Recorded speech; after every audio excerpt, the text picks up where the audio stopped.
J'ai la France, Philippe Rossi.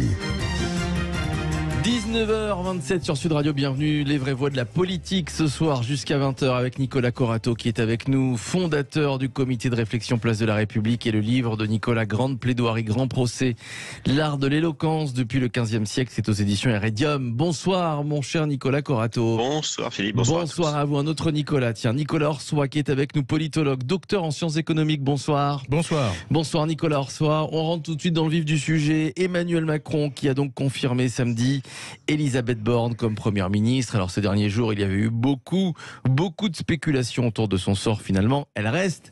C'est acté, le chef de l'État a clarifié la situation, il est même allé plus loin en proposant un gouvernement d'action. Le président de la République a-t-il eu raison de confirmer Elisabeth Borne au poste de Premier ministre? Ça c'est la question que l'on va se poser, on va en débattre et la question que l'on vous pose évidemment sur les réseaux sociaux, Twitter et YouTube pour voter, puis vous nous appelez pour réagir 0826 300 300. Tiens, je commence avec vous Nicolas Corato. Déjà la réponse que l'on pose à nos auditeurs, on s'y attendait quand même. Évidemment, parce que Emmanuel Macron aime bien faire le contraire de ce qu'on lui demande. Mais est-ce qu'il a eu raison de conforter Elisabeth Borne à son poste?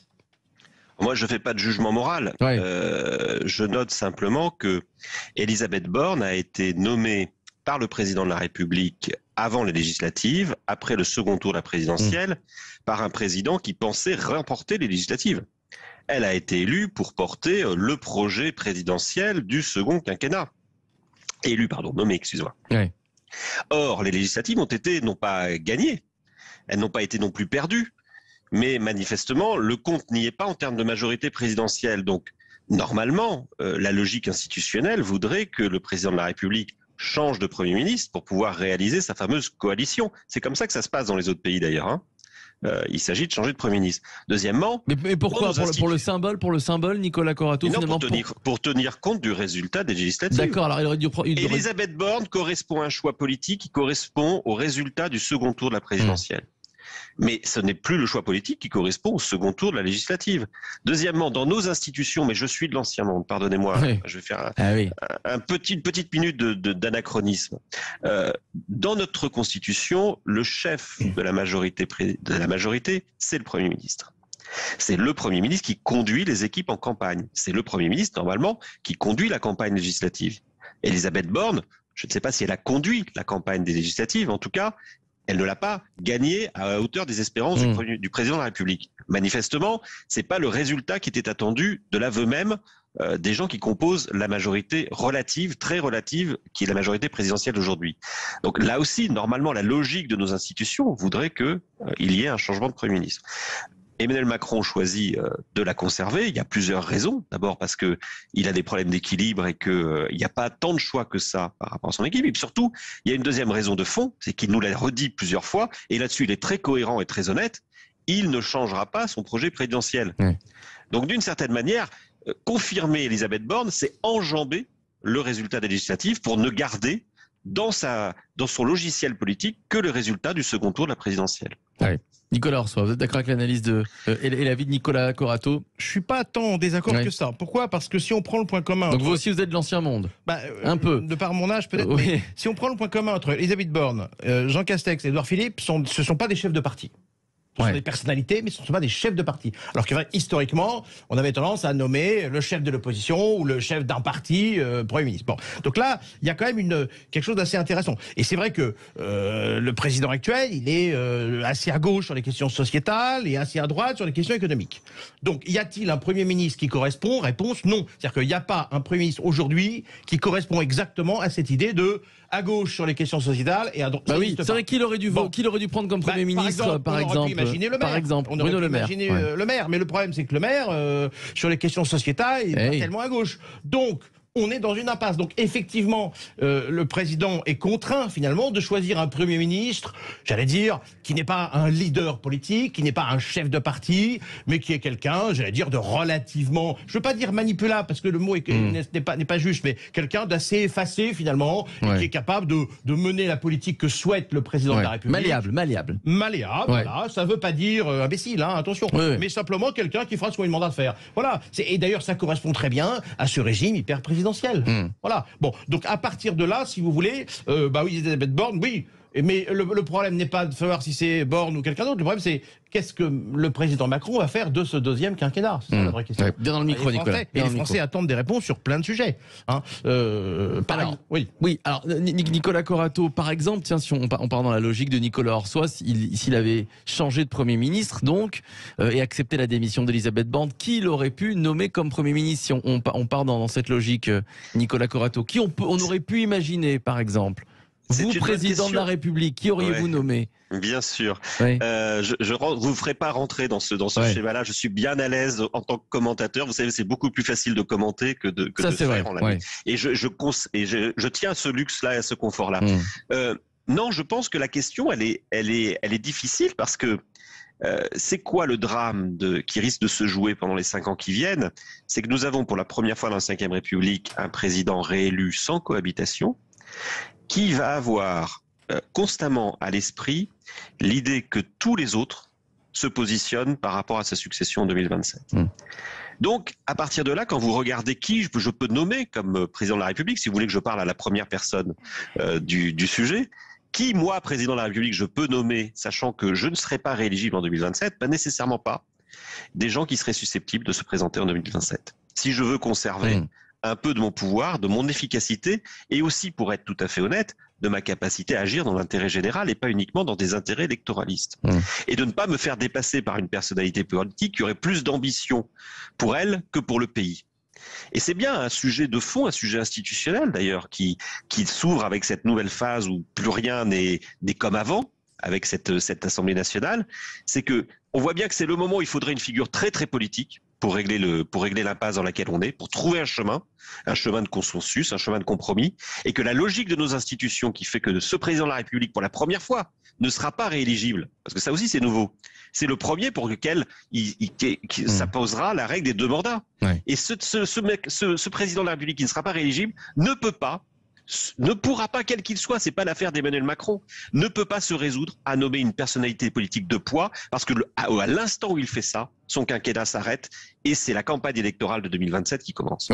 Nicolas Orsois, juste avant d'accueillir Muriel qui nous appelle de Béziers au 0826 300 300. Nicolas. Je crois que le Premier ministre idéal qui conviendrait parfaitement pour la situation est celui qui serait capable à la fois de réhabiliter tous les services publics, d'arrêter de gérer l'État comme une entreprise privée. Je parle des hôpitaux, je parle des transports, je parle de la SNCF, qui est maintenant une entreprise complètement privée en réalité, qui se gère comme le Franprix d'à côté. Bon, un Premier ministre qui est capable de redonner... Vous avez un nom là? Vous avez un nom?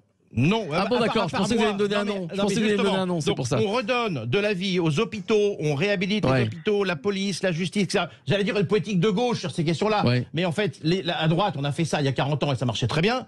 Et en même temps, une politique de droite sur les questions économiques, c'est-à-dire baisse de l'IS, baisse de l'IRPP, on libère l'économie, on libère l'artisanat, on libère les petites entreprises, on leur fait des taux d'imposition forfaitaires, un petit peu à l'image de ce qu'on a fait avec les auto-entrepreneurs, et là on relance la dynamique. C'est-à-dire qu'il faut effectivement plus de services publics, mieux de services publics, et en même temps libérer l'économie pour pouvoir justement financer des vrais services publics.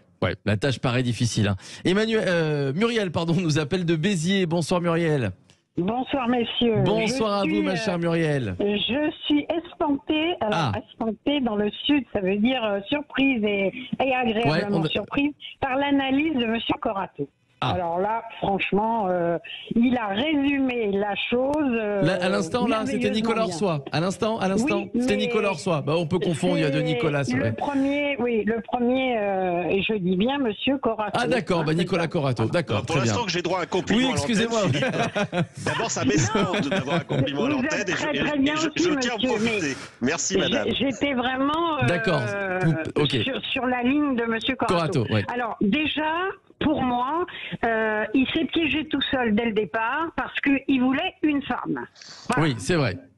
Ça a été clair, je veux une femme. Pourquoi on est revenu dans les... Alors, moi aussi, je vais faire un retour en arrière, puisque je dois être un petit peu plus âgée que vos deux... Bon, à peine. Si, quand même. Ah bon. Mais...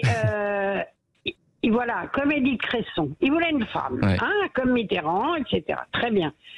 il n'y en avait pas 50, il y avait une de droite, mais il voulait une de gauche. Donc il a pris Madame Borne, qui a été dans son gouvernement... qui n'a pas fait de remous, qui a négocié quand elle était à la RATP, tout ça, tout s'est très bien passé. C'est une super négociatrice. La seule chose, c'est qu'au jour d'aujourd'hui, elle n'aura pas grand-chose à dire parce qu'il a déjà reçu ce qu'elle a fait elle aussi, les chefs de parti. Oui. Donc, double travail. Pourquoi faire?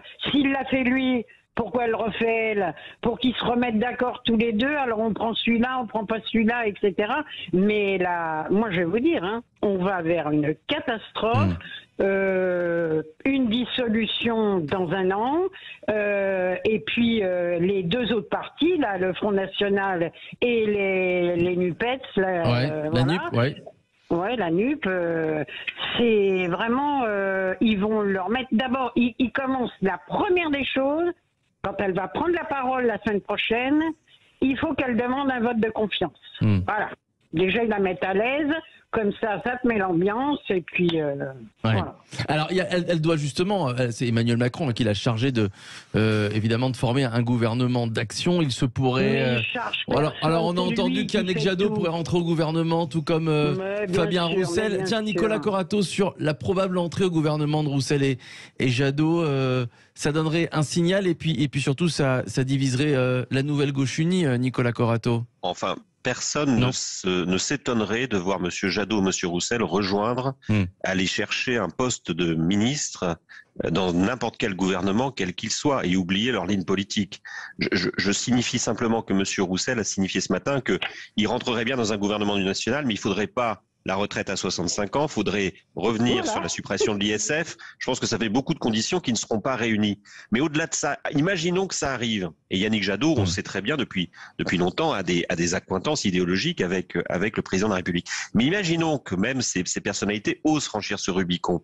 Non seulement je pense que ça ne fragilisera pas la NUPES, au contraire, ça la renforcera, et ça montrera effectivement que finalement, au lieu et place d'un compromis national dans l'intérêt général, on continue de faire des coups politiques en débauchant des personnalités, en leur offrant des Marocains. C'est exactement ce que détestent les Français. Les Français, ce qu'ils veulent et ce qu'ils ont demandé avec les législatives, c'est pas des petites compromissions, je te donne un chèque, tu me donnes un ministère. C'est du débat, c'est des contre-pouvoirs. C'est effectivement, comme le disait votre auditrice, que Madame Borne se présente avec une motion, avec un vote de confiance lors de son discours de politique générale, et qu'elle soumette la responsabilité de son gouvernement à la représentation de la nation qui est issue des urnes. C'est ça le sujet. Le sujet, c'est pas de savoir qui rentrera au gouvernement ou pas. Je pense que c'est un jeu extrêmement dangereux et qui déplaît fortement aux électeurs, quels qu'ils soient. Nicolas Orsoy, pour conclure, moi, il me semble vous êtes d'accord avec Nicolas Corato? Globalement, vous attendez à quoi de ce gouvernement d'action? Je pense qu'on aura des lois de droite et des lois de gauche, et on n'aura pas beaucoup de lois au centre. C'est-à-dire que les lois de droite seront effectivement validées par LR, les lois très à gauche seront validées par NUPES, et il n'y aura pas de loi au centre parce que les lois centristes, par définition, personne n'en voudra. Et comme la REM, évidemment, n'est pas majoritaire, donc ça veut dire que le président est obligé, d'une certaine manière, de gouverner très à droite ou très à gauche pour rassembler au coup par coup. Je pense qu'il n'y aura pas de coalition, même s'il y a des ministres, ça et là, qui viennent au gouvernement.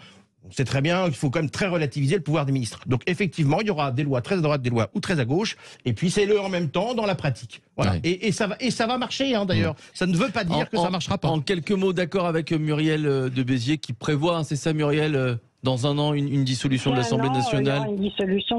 Moi, je n'en suis pas si certain que ça.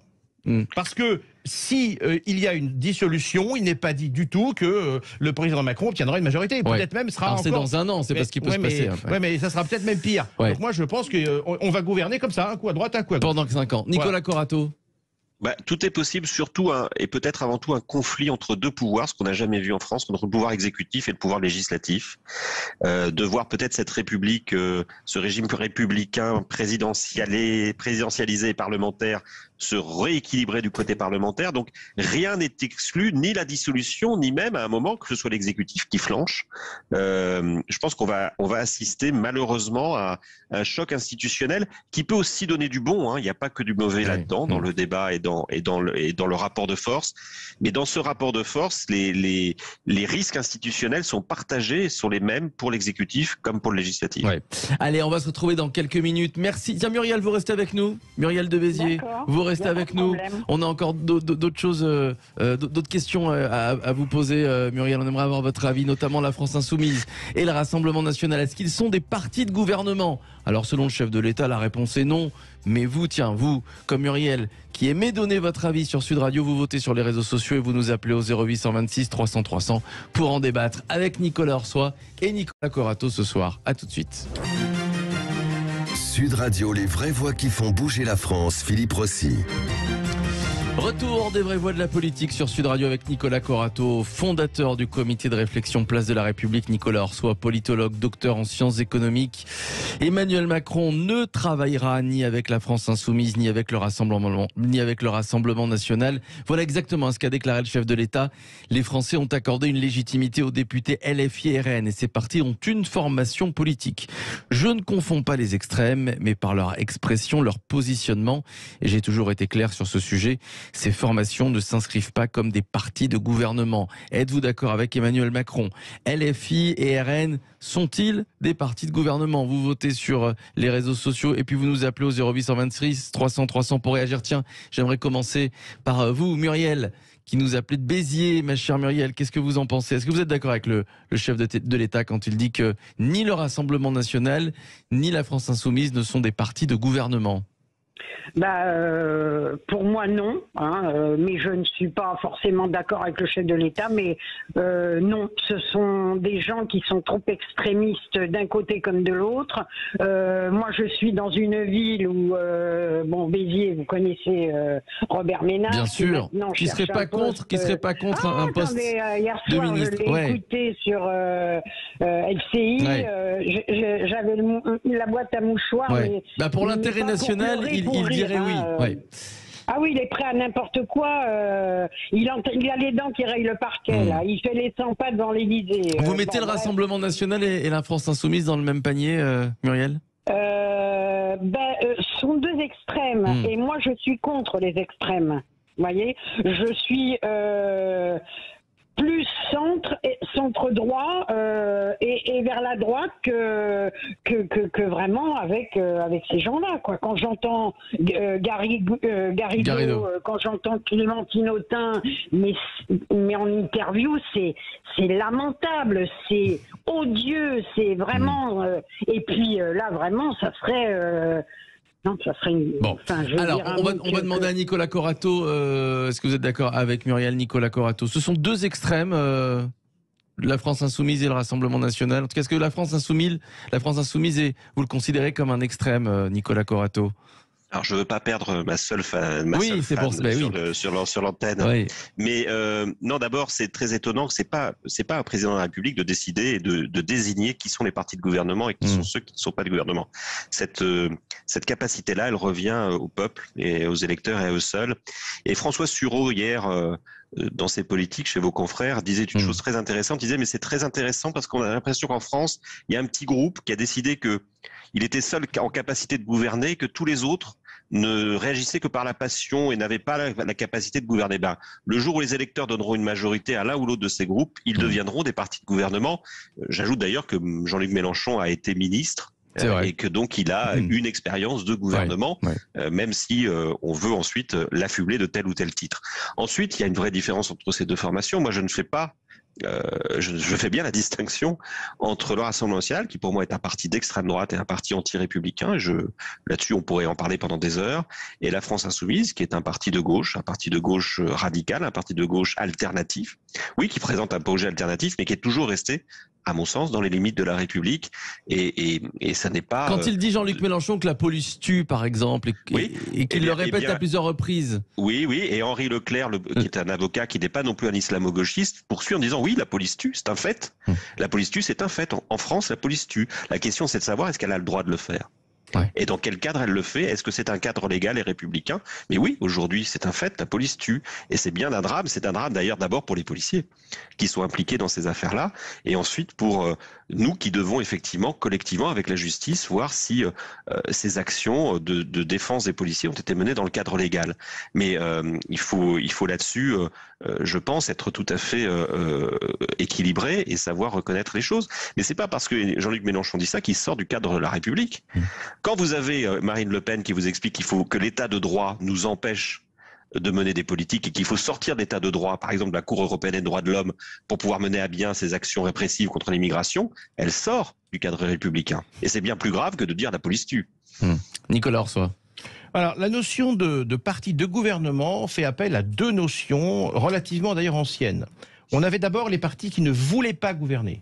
Exemple, à un moment donné, le Parti communiste français ne voulait pas, disait « je ne suis pas un parti de gouvernement, je n'ai pas vocation à diriger ». Effectivement, les partis révolutionnaires, à un moment donné, d'extrême gauche, disaient « on n'est pas des partis de gouvernement ». Ils le disaient eux-mêmes, il n'y a pas cette volonté.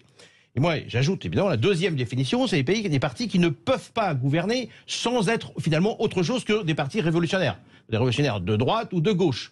D'une certaine manière, pour moi, la notion... Bien dans le micro, Nicolas. La notion de parti de gouvernement, c'est cette notion où on va respecter la République, les grands principes démocratiques, le droit des minorités, le droit de disposer de son patrimoine, le droit de propriété, la liberté de la presse, etc., etc. La reconnaissance du pouvoir législatif, c'est tout ça, un parti de gouvernement.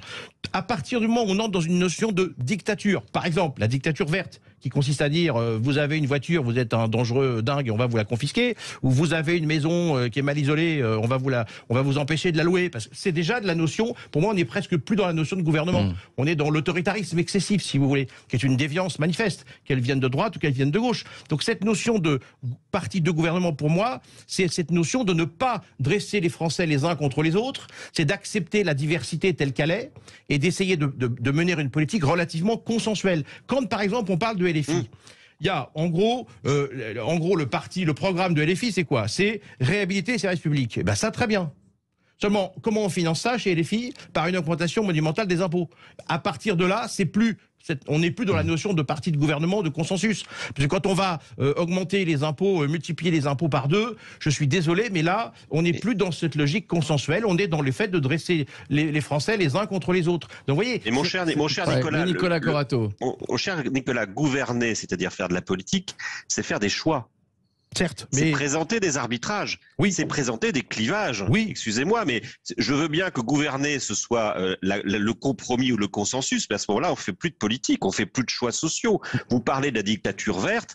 Est-ce qu'il faut demain effectivement inciter les Français à ne plus rouler au diesel ou à l'essence? Oui, on est tous partisans. Oui, mais d'accord. La question, c'est de savoir comment on le fait. Mais inciter, ça ne veut pas dire confisquer. C'est pas parce que, excusez-moi, mais c'est pas parce que vous posez un sujet qui est un sujet clivant que d'un coup d'un seul, par la grâce de ceux qui sont au centre, vous êtes affublés d'étiquettes de non gouvernementaux. À ce moment-là, je vais vous dire, il y aura plus que des bénis oui-oui au gouvernement et il se passera rien dans ce pays. Mais c'est peut-être ça que vous souhaitez. La question aujourd'hui, c'est comment est-ce qu'on accepte le débat et comment est-ce qu'on fait que démocratiquement le débat se retrouve dans nos institutions plutôt que dans la rue. Dans ce cadre-là, je ne vois pas qui peut aujourd'hui s'attribuer le droit d'étiqueter des partis de gouvernementaux ou de non gouvernementaux. Le Rassemblement national, le jour où il aura la capacité d'être au gouvernement, il sera un parti de gouvernement parce s'il a été démocratiquement élu. Et ça, il faut qu'on l'accepte, il faut qu'on l'intègre, c'est le jeu de la démocratie. Et puis le ministre issu de la France Insoumise, il fera pas ce qu'il veut. Il conduira la politique d'Elisabeth Borne, qui elle conduira la politique d'Emmanuel Macron. Même si dans le programme de la France Insoumise, ils veulent augmenter par 2 les impôts. Et d'ailleurs, l'AREM est considéré comme un parti de gouvernement. Donc on peut considérer que... Mais considéré par qui, Nicolas? On est relativement à l'abri de lois extrémistes. Mais enfin, bon, les lois sont pas extrémistes. Les lois, elles sont l'expression de la nation. Pardon. Oui, mais vous avez, si pour vous la démocratie c'est le centre, alors à ce moment-là. Mais en fait, je crois que ce qu'il veut dire, Nicolas Orsoy, c'est le risque. 1848. Ce qu'il veut dire, je crois que c'est le risque d'une loi extrémiste si jamais. Il y a des contre-pouvoirs en France. Non. Il y a une constitution. Vous savez très bien qu'il n'y a pas de contre-pouvoir. Regardez. Il y en a plus quand la mairie de Paris, depuis 2 semaines décide que depuis 5 ans. Quand la mairie de Paris décide qu'un étudiant qui se promène en scooter, d'accord, parce qu'il a envie de se promener en scooter, eh bien devra payer une somme astronomique par rapport à ses revenus. Je suis désolé, il n'y a pas de contre-pouvoir. Et ça va passer tout seul et personne ne dit rien. Ça s'appelle la démocratie. Et vous elle non a plus la d'ailleurs. compétence de le faire et c'était dans le programme pour lequel elle a été élue. Vous voyez, c'est la démocratie. Moi, je vais vous dire, ça m'arrange pas non plus. Je peux être contre, mais il faut reconnaître. Nous ne pouvons pas, personne ne peut dans ce pays décider qu'un parti qui, à partir du moment où il respecte l'ordre public, serait non gouvernemental, ne serait pas habilité à gouverner. Mais je le dis, y compris pour le Rassemblement national, qui est mon ennemi héréditaire. Le jour où le Rassemblement national aura la majorité, je reconnaîtrai en tant que démocrate, et je continuerai à me battre contre eux, mais je reconnaîtrai que c'est un parti qui a le droit de gouverner. Sinon, il n'y a plus de démocratie. Sinon, c'est le suffrage censitaire. C'est 1848. Ouais. Ça, pour vous, c'est une faute politique, ce qu'a dit Emmanuel Macron. Ah oui, parce qu'il ne lui appartient pas. Vous savez, c'est la tradition gaulliste. Le président doit se tenir au-dessus des partis. C'est pas lui qui donne des étiquettes, des bons et des mauvais points aux partis. Merci Nicolas Corato, fondateur du comité de réflexion Place de la République, et merci à Nicolas Orsoy, politologue, docteur en sciences économiques. Dans quelques minutes, le Loft Music avec Kali.